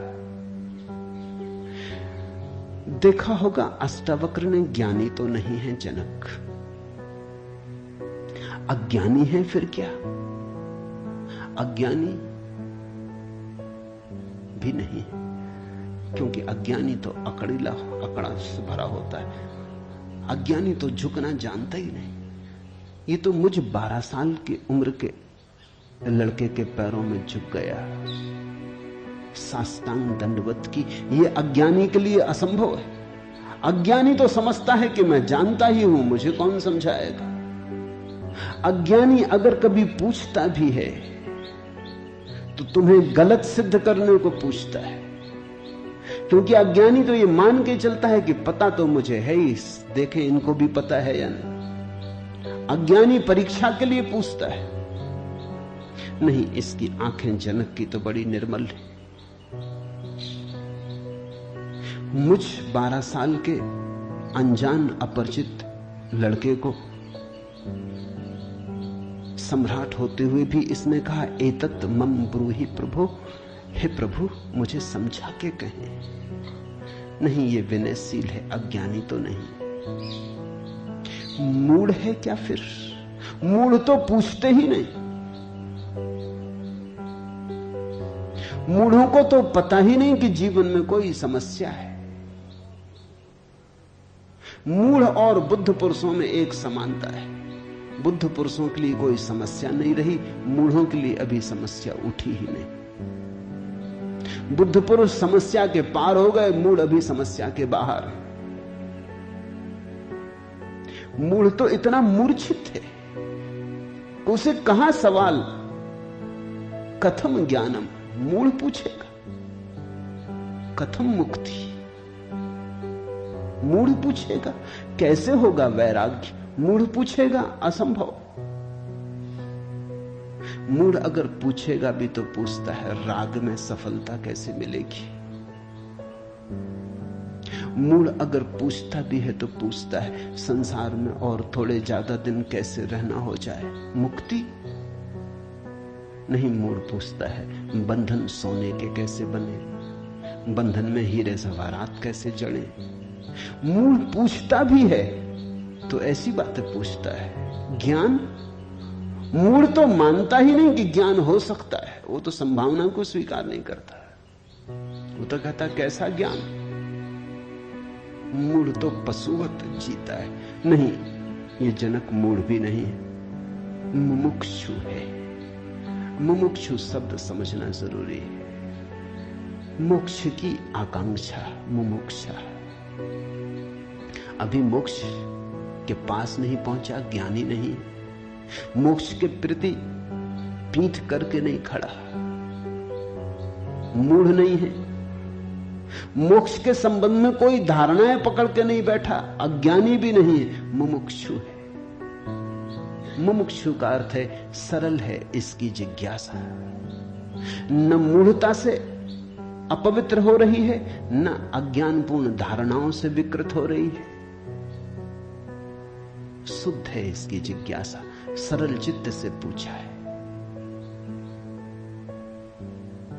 अष्टावक्र ने कहा, हे प्रिय, यदि तू मुक्ति को चाहता है तो विषयों को विष के समान छोड़ दे और क्षमा, आर्जव, दया, संतोष और सत्य को अमृत के समान सेवन कर। मुक्ति मिच्छसि चेतात विषयान विस्वत्यज। शब्द विषय बड़ा बहुमूल्य है, वो विष से ही बना है। विष का अर्थ होता है जिसे खाने से आदमी मर जाए। विषय का अर्थ होता है जिसे खाने से हम बार बार मरते, बार बार भोग, बार बार भोजन, बार बार महत्वाकांक्षा, ईर्ष्या, क्रोध, जलन, बार बार इन्हीं को खा खा के तो हम मरे, बार बार इन्हीं के कारण तो मरे। अब तक हमने जीवन में जीवन कहां जाना, मरने को ही जाना है। अब तक हमारा जीवन, जीवन की प्रज्वलित ज्योति कहां, मृत्यु का ही धुआं। जन्म से लेकर मृत्यु तक हम मरते ही तो हैं, धीरे धीरे, जीते कहां। रोज रोज मरते, जिसको हम जीवन कहते हैं वो एक सतत मरने की प्रक्रिया है। अभी हमें जीवन का तो पता ही नहीं, तो हम जिएंगे कैसे। ये शरीर तो रोज क्षीण होता चला जाता है, ये बल तो रोज खोता चला जाता है, ये भोग और विषय तो रोज हमें चूसते चले जाते हैं, जरा जीर्ण करते चले जाते हैं। ये विषय और कामनाएं तो छेदों की तरह, इनसे हमारी ऊर्जा और आत्मा रोज बहती चली जाती, आखिर में घड़ा खाली हो जाता, उसको हम मृत्यु कहते। तुमने कभी देखा, अगर छिद्र वाले घड़े को कुएं में डालो तो जब तक घड़ा पानी में डूबा होता है भरा मालूम पड़ता है। उठाओ पानी के ऊपर, खींचो रस्सी, बस खाली होना शुरू हुआ। जोर का शोरगुल होता है, उसी को तुम जीवन कहते हो। जलधारें गिरने लगती, उसी को तुम जीवन कहते हो। और घड़ा जैसे जैसे पास आता है, हाथ के खाली होता चला जाता। जब हाथ में आता है तो खाली घड़ा, जल की एक बूंद भी नहीं। ऐसा ही हमारा जीवन है। बच्चा पैदा नहीं हुआ, भरा मालूम होता है। पैदा हुआ कि खाली होना शुरू हुआ। जन्म का पहला दिन, मृत्यु का पहला दिन, खाली होने लगा। एक दिन मरा, 2 दिन मरा, 3 दिन मरा। जिनको तुम जन्मदिन कहते हो, अच्छा हो मृत्यु दिन कहो तो ज्यादा सत्यतर होगा। 1 साल मर जाते हो, उसको कहते हो चलो एक जन्मदिन आ गया। 50 साल मर गए, कहते हो 50 साल जी लिए, स्वर्ण जयंती मनाए। 50 साल मरे, मौत करीब आ रही, जीवन दूर जा रहा है, घड़ा खाली हो रहा है। जो दूर जा रहा है उसके आधार पर तुम जीवन को सोचते हो, या जो पास आ रहा है उसके आधार पर? यह कैसा उल्टा गणित। हम रोज मर रहे हैं, मौत करीब सरकती आती। अष्टावक्र कहते हैं विषय है विषवत, क्योंकि उन्हें खा खा के हम सिर्फ मरते हैं, उनसे कभी जीवन तो मिलता नहीं।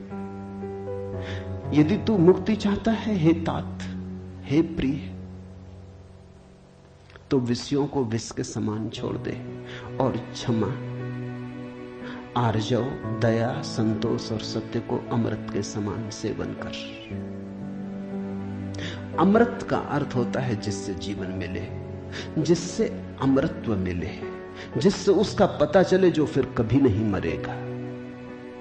तो क्षमा, क्रोध विष, क्षमा अमृत है, आर्जव, कुटिलता विष है, सीधा सरलपन आर्जव अमृत है, दया,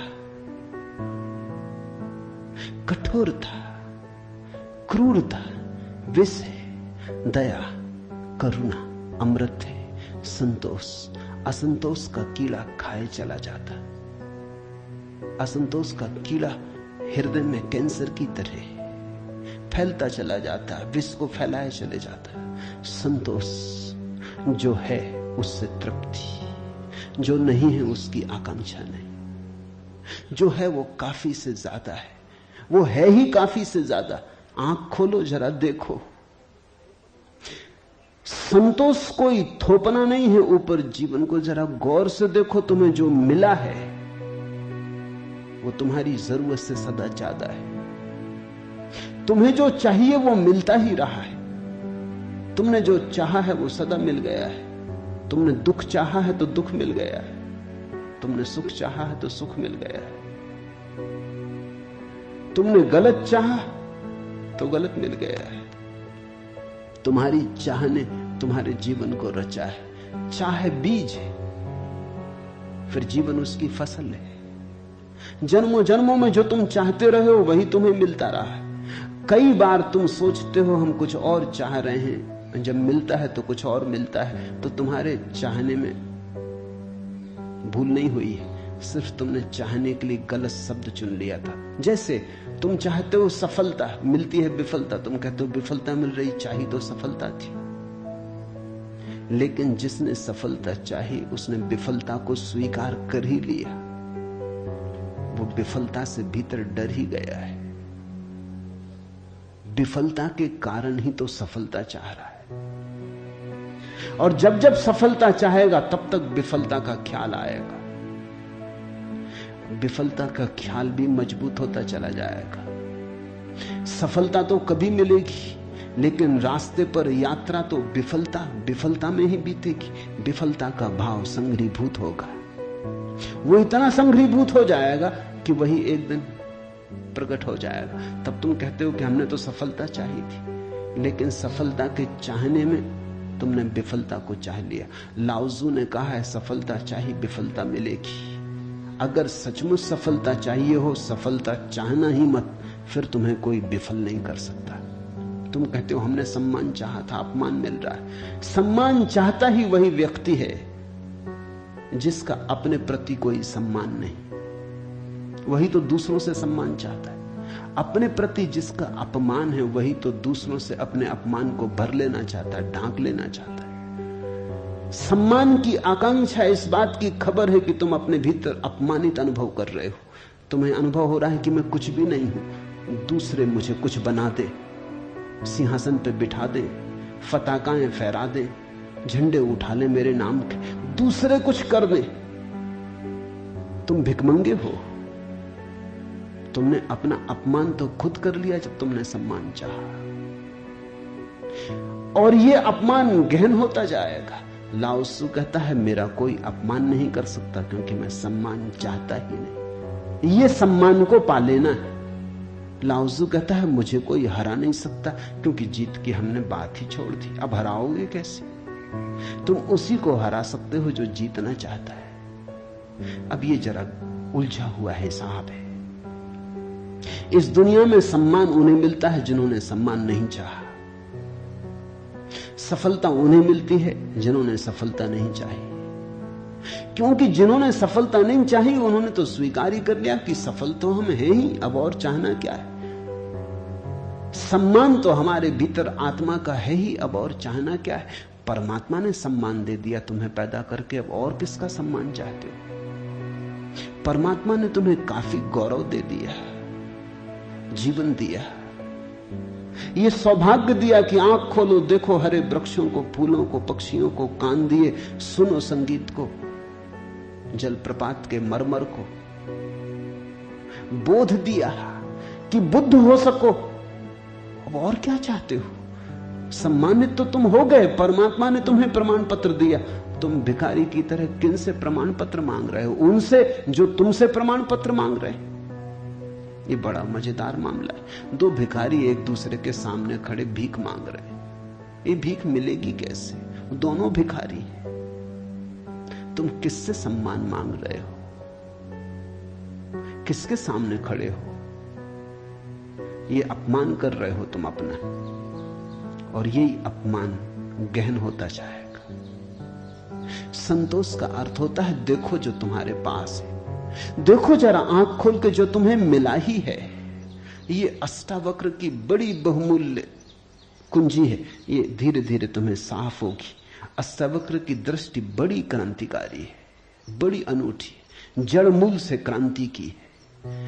संतोष और सत्य को अमृत के समान सेवन कर, क्योंकि असत्य के साथ जो जिएगा वो असत्य होता चला जाएगा। जो असत्य को बोलेगा, असत्य को जिएगा, स्वभावतः असत्य से गिरता चला जाएगा। उसके जीवन से संबंध विच्छिन्न हो जाएंगे, जड़ें टूट जाएंगी। परमात्मा में जड़ें चाहते हो तो सत्य के द्वारा ही वे जड़ें हो सकती हैं। प्रामाणिकता और सत्य के द्वारा ही तुम परमात्मा से जुड़ सकते हो। परमात्मा से टूटना है तो असत्य का धुआं पैदा करो, असत्य के बादल अपने पास बनाओ। जितने तुम असत्य होते चले जाओगे उतने परमात्मा से दूर होते चले जाओगे। तू न पृथ्वी है, न जल है, न वायु है, न आकाश है। मुक्ति के लिए आत्मा को, अपने को, इन सब का साक्षी चैतन्य जान।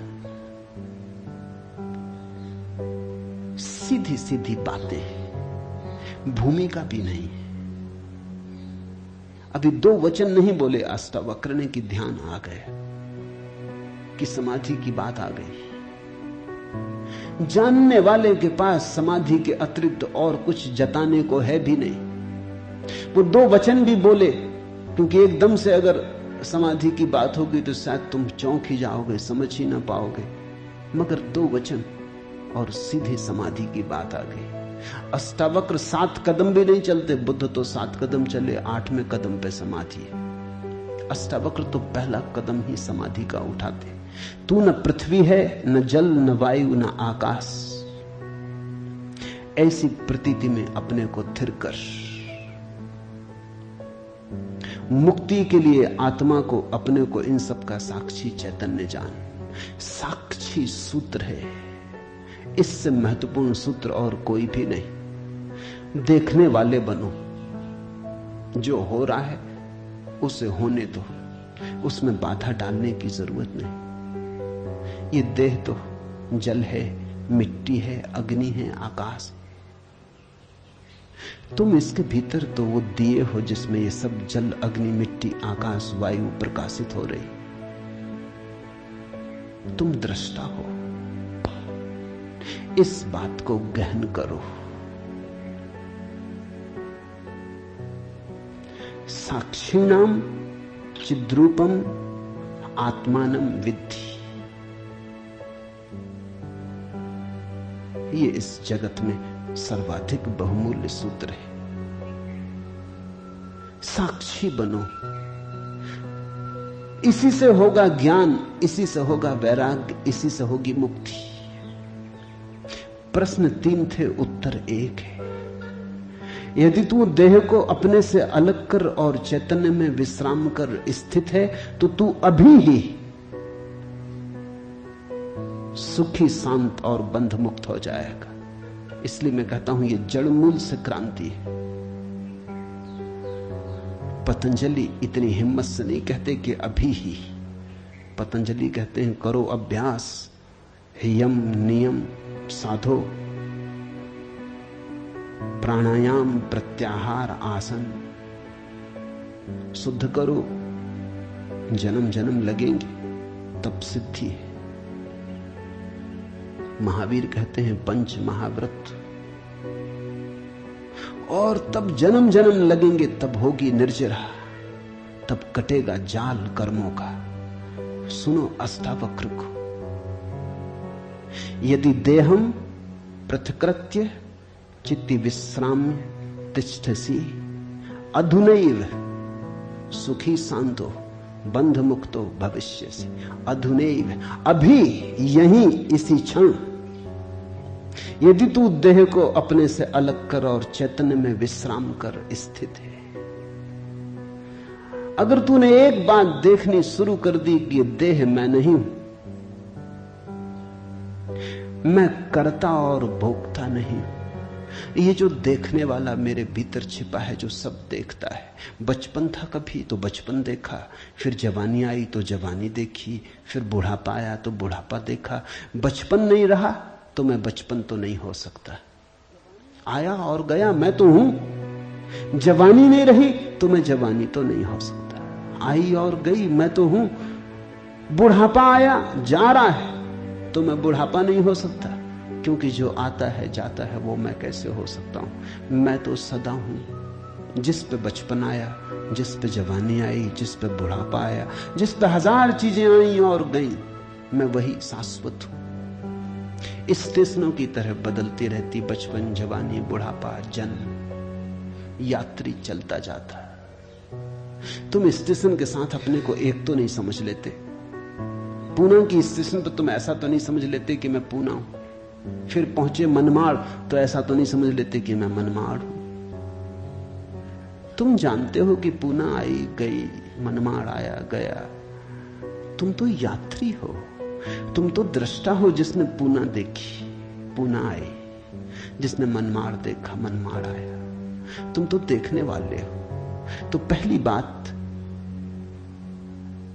जो हो रहा है उसमें से देखने वाले को अलग कर लो। देह को अपने से अलग कर और चैतन्य में विश्राम। और करने योग्य कुछ भी नहीं है। जैसे लाओसु का सूत्र है समर्पण, वैसे अष्टावक्र का सूत्र है विश्राम, रेस्ट। करने का कुछ भी नहीं है। मेरे पास लोग आते हैं, वो कहते हैं ध्यान कैसे करें। वो प्रश्न ही गलत पूछ रहे हैं। गलत पूछते हैं तो मैं उनको कहता हूं करो। क्या करोगे? तो उनको बता देता हूं कि करो, कुछ ना कुछ तो करना ही पड़ेगा। अभी तुम्हें करने की खुजलाहट है तो उसे तो पूरा करना होगा।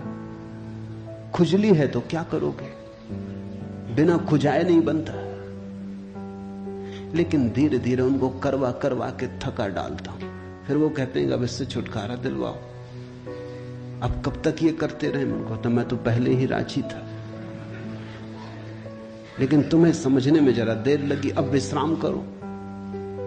ध्यान का आत्यंतिक अर्थ विश्राम है। चित्ति विश्राम तिष्ठसि, जो विश्राम में ठहरा देता अपने चेतना को, जो होने मात्र में ठहर जाता, कुछ करने को नहीं। क्योंकि जिसे तुम खोज रहे हो वो मिला ही हुआ है।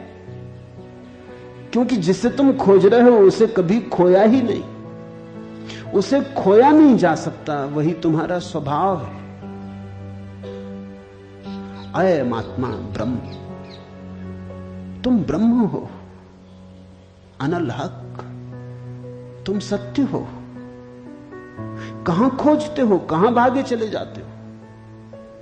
अपने को ही खोजने कहां भागे चले जाते हो? रुको, ठहरो। परमात्मा दौड़ने से नहीं मिलता, क्योंकि परमात्मा दौड़ने वाले में छिपा है। परमात्मा कुछ करने से नहीं मिलता, क्योंकि परमात्मा करने वाले में छिपा है। परमात्मा के होने के लिए कुछ करने की जरूरत ही नहीं, तुम हो ही। इसलिए अष्टावक्र कहते हैं चित्त विश्राम में, विश्राम करो, ढीले छोड़ो अपने को, ये तनाव छोड़ो। कहां जाते? कहीं जाने को नहीं, कहीं पहुंचने को नहीं। और चैतन्य में विश्राम, तो तू अभी ही इसी क्षण अधुनैव सुखी, शांत और बंध मुक्त हो जाएगा। अनूठा है वचन, नहीं कोई और शास्त्र इसका मुकाबला करता है। तू ब्राह्मण आदि वर्ण नहीं, और न तू कोई आश्रम वाला है, और न आंख आदि इंद्रियों का विषय। असंग और निराकार तू सबका, विश्व का साक्षी है, ऐसा जानकर सुखी हो। अब ब्राह्मण कैसे टीका लिखे? तू ब्राह्मण आदि वर्ण नहीं है। अब हिंदू इस शास्त्र को कैसे सिर पे उठाएं, क्योंकि उनका तो सारा धर्म वर्ण और आश्रम पे खड़ा है। और ये तो पहले से ही अष्टावक्र जड़ काटने लगे। वो कहते हैं तू कोई ब्राह्मण नहीं है, न कोई शूद्र है, न कोई क्षत्रिय है। ये सब बकवास है, ये सब ऊपर के आरोपण है, ये सब राजनीति और समाज का खेल है। तू तो सिर्फ ब्रह्म है, ब्राह्मण नहीं, क्षत्रिय नहीं, शूद्र नहीं। तू ब्राह्मण आदि वर्ण नहीं, और न तू कोई आश्रम वाला है, और न तो यह है कि तू ब्रह्मचर्य आश्रम में है, कि गृहस्थाश्रम में है, कि वानप्रस्थ की संन्यास्त। कोई आश्रम वाला नहीं। तू तो इन सारी स्थानों के भीतर से गुजरने वाला दृष्टा साक्षी। अष्टावक्र की गीता है, हिंदू दावा नहीं कर सकते हमारी। अष्टावक्र की गीता सबकी है। अगर अष्टावक्र के समय में मुसलमान होते, हिंदू होते, ईसाई होते, तो उन्होंने कहा होता न तू हिंदू है, न तू ईसाई है, न तू मुसलमान है। अब ऐसे अष्टावक्र को कौन मंदिर बनाए? इसके लिए कौन इसके शास्त्र को सिर पे उठाए? कौन दावेदार बने? क्योंकि ये सभी का निषेध कर रहे हैं। मगर ये सत्य की सीधी घोषणा है, असंग और निराकार तू सबका, विश्व का साक्षी है, ऐसा जानकर सुखी हो। अष्टावक्र ये नहीं कहता कि ऐसा तुम जानोगे तो फिर सुखी होगे। वचन को ठीक से सुनना। अष्टावक्र कहते हैं ऐसा जानकर सुखी हो। न त्वम विप्रादिको वर्णो नाश्रमी नाक्ष गोचरा, असंगो असि निराकारो विश्व साक्षी सुखी भव। सुखी भव, अभी हो सुखी। जनक पूछते हैं कैसे सुख होगा, कैसे बंधन मुक्ति होगी, कैसे ज्ञान होगा? अष्टावक्र कहता है अभी हो सकता, क्षण मात्र की भी देर करने की कोई जरूरत नहीं है।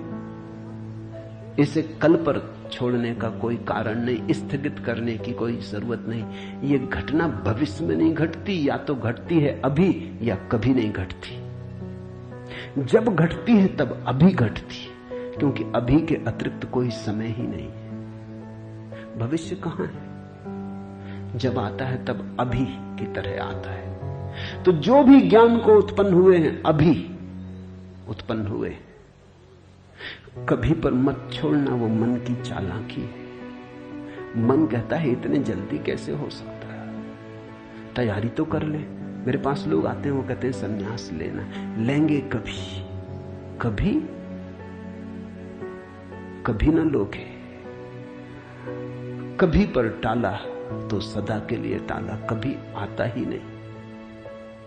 लेना हो तो अभी, अभी के अतिरिक्त कोई समय ही नहीं है। अभी है जीवन, अभी है मुक्ति, अभी है अज्ञान, अभी है ज्ञान, अभी है निद्रा, अभी हो सकता जागरण। कभी क्यों? कठिन होता मन को, क्योंकि मन कहता है तैयारी तो करने दो। मन कहता है कोई भी काम तैयारी के बिना कैसे घटता। आदमी को विश्वविद्यालय से प्रमाण पत्र लेना है तो वर्षों लगते, डॉक्टरेट करनी है तो 20-25 साल लग जाते, मेहनत करते करते फिर आदमी आके डॉक्टर हो पाता। अभी कैसे हो सकते? अष्टावक्र भी जानते, दुकान करनी हो तो अभी थोड़ी खुल जाएगी। इकट्ठा करना पड़े, आयोजन करना पड़े, सामान लाना पड़े, दुकान बनानी पड़े, ग्राहक खोजने पड़े, विज्ञापन भेजना पड़े, वर्षों लगते हैं। इस जगत में कोई भी चीज अभी तो घटती नहीं, क्रम से घटती है। ठीक है, अष्टावक्र भी जानते हैं, मैं भी जानता हूं, लेकिन एक घटना यहां ऐसी है जो अभी घटती है, वो परमात्मा है। वो तुम्हारी दुकान नहीं, न तुम्हारा परीक्षालय, न तुम्हारा विश्वविद्यालय। परमात्मा क्रम से नहीं घटता, परमात्मा घट ही चुका है। आंख भर खोलने की बात है, सूरज निकल ही चुका है। सूरज तुम्हारे आंख के लिए नहीं रुका है कि तुम जब आंख खोलोगे तब निकलेगा। सूरज निकल ही चुका है, प्रकाश सब तरफ भरा ही है, अहिर्निश गूंज रहा उसका नाद, ओंकार की ध्वनि सब तरफ गूंज रही है, सतत अनाहत चारों तरफ गूंज रहा है। खोलो कान, खोलो आंख। आंख खोलने में कितना समय लगता है, उतना समय भी परमात्मा को पाने में नहीं लगता। पल तो लगता पलक के झपने में। पल का अर्थ ही होता है जितना समय पलक को झपने में लगता उतना पल, मगर परमात्मा को पाने में पल भी नहीं लगता।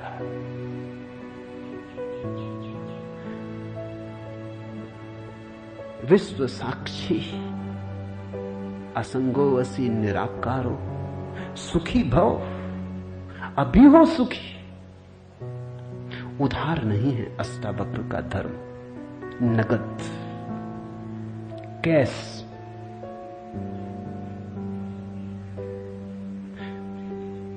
हे व्यापक, धर्म और अधर्म, सुख और दुख मन के। धर्म और अधर्म, सुख और दुख मन के, तेरे लिए नहीं। तू न करता है न भोगता है, तू तो सर्वदा मुक्ति ही है। मुक्ति हमारा स्वभाव है, ज्ञान हमारा स्वभाव है, परमात्मा हमारा होने का ढंग है, हमारा केंद्र है, हमारे जीवन की श्वास है, हमारा होना है। धर्मो अधर्मो, सुखम दुखम, मान सानी नते विभो। अष्टावक्र कहते हैं, हे व्यापक, हे विभावान, हे विभूति संपन्न, धर्म और अधर्म, सुख और दुख मन के, ये सब मन की ही तरंगे। बुरा किया, अच्छा किया, पाप किया, पुण्य किया, मंदिर बनाया, दान दिया, सब मन के। न करतासी न भोक्तासी, मुक्त एवासी सर्वदा। तू तो सदा मुक्त है, तू तो सर्वदा मुक्त है। मुक्ति कोई घटना नहीं है जो हमें घटानी, मुक्ति घट चुकी है हमारे होने में। मुक्ति से बना है ये अस्तित्व, इसका रोआ रोआ रंज रंज मुक्ति से निर्मित है। मुक्ति है धातु जिससे बना है सारा अस्तित्व। स्वतंत्रता स्वभाव है ये उद्घोषणा। बस समझी कि क्रांति घट जाती है, समझने के अतिरिक्त तो कुछ करना नहीं। ये बात ख्याल में उतर जाए, तुम सुन लो इसे मन भर के बस। तो आज इतना ही कहना चाहूंगा। अष्टावक्र को समझने की चेष्टा भर करना। अष्टावक्र में करने का कोई इंसान नहीं है, इसलिए तुम ये मत सोचना कि अब कोई तरकीब निकलेगी जो हम करेंगे। अष्टावक्र कुछ करने को कहते ही नहीं, तुम विश्राम से सुन लो। करने को कुछ होने वाला ही नहीं है, इसलिए तुम कॉपी वगैरह नोटबुक लेके मत आना कि लिख लेंगे, कुछ आएगा सूत्र तो नोट कर लेंगे, करके देख लेंगे। करने का यहां कुछ काम ही नहीं है, इसलिए तुम भविष्य की फिक्र छोड़ के सुनना। तुम सिर्फ सुन लेना, तुम सिर्फ मेरे पास बैठ के शांत भाव से सुन लेना, विश्राम में सुन लेना। सुनते सुनते तुम मुक्त हो जा सकते हो। इसलिए महावीर ने कहा है कि श्रावक मुक्त हो सकता है सिर्फ सुनते सुनते। श्रावक का अर्थ होता है जो सुनते सुनते मुक्त हो जाए। साधु का तो अर्थ ही इतना है कि जो सुन सुन के मुक्त ना हो सका, थोड़ा कमजोर बुद्धि का है, कुछ करना पड़ा। सिर्फ कोड़े की छाया काफी न थी, घोड़ा जरा कुजात है, कोड़ा फटकारा तब थोड़ा चला, या मारा तो थोड़ा चला। छाया काफी है। तुम सुन लेना, कोड़े की छाया दिखाई पड़ जाएगी। तो अष्टावक्र के साथ एक बात स्मरण रखना, कुछ करने को नहीं है, इसलिए तुम आनंद भाव से सुन सकते हो। इसमें से कुछ निकालना नहीं है कि फिर करके देखेंगे। जो घटेगा वो सुनने में घटेगा। सम्यक श्रवण सूत्र है। अधुनैव सुखी शांतो बंध मुक्तो भविष्यसि। अभी हो जा मुक्त, इसी क्षण हो जा मुक्त। कोई रोक नहीं रहा, कोई बाधा नहीं, हिलने की भी जरूरत नहीं है। जहां है वहीं हो जा मुक्त, क्योंकि मुक्त तू है ही। जाग और हो जा मुक्त। असंगो असि निराकारो विश्व साक्षी सुखी भव। हो जा सुखी। एक पल की भी देर करने की कोई जरूरत नहीं। छलांग है, क्वांटम छलांग। सीढ़ियां नहीं है अष्टावक्र में, क्रमिक विकास नहीं है, सडन इसी क्षण हो सकता है। हरिओम तत्सत। आज इतना ही।